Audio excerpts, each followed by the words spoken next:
Welcome to OnScreen English with Steve Marshall. Lesson 27 is on modal auxiliary verbs for recommendation, should and ought to.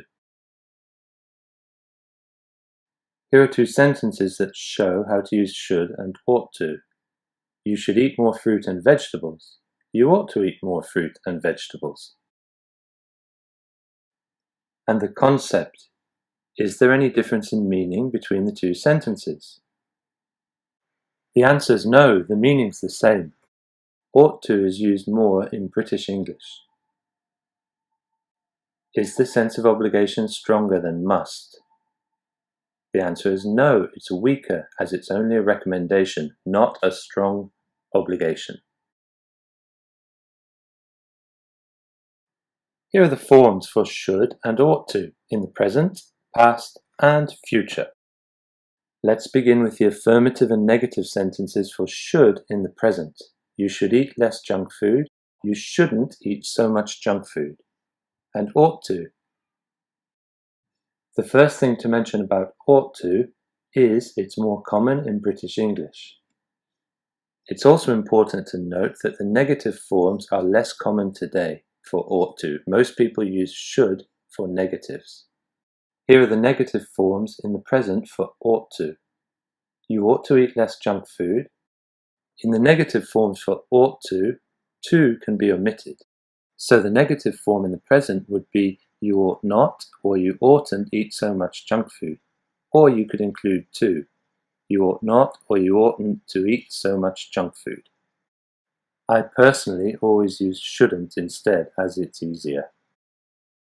The past forms in the affirmative and negative are you should have gone to the party, you shouldn't have stayed at home, and ought to, you ought to have gone to the party, or you ought not or oughtn't to have stayed at home, with to as optional. Again, this is not a very common form.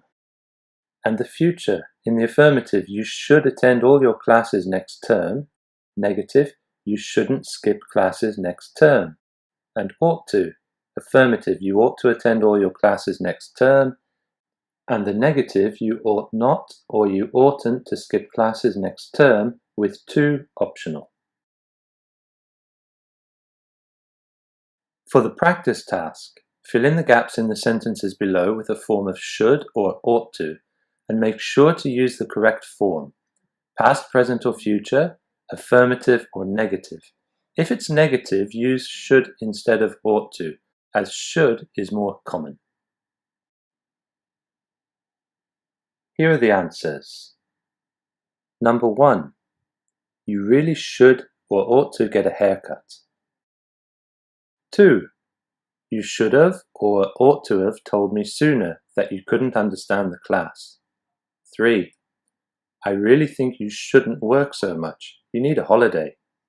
4. I shouldn't have stayed up so late last night. I'm too tired to work. And 5.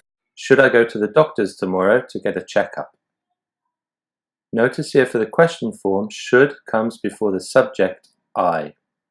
To study more on question forms, see OnScreen English, Lesson 18, Asking Questions. Here's the lesson summary. When should you use should or ought to make recommendations? And the meaning? The meaning's the same for both. It's a milder obligation than must. And the usage? Ought to is less common, especially the negative forms.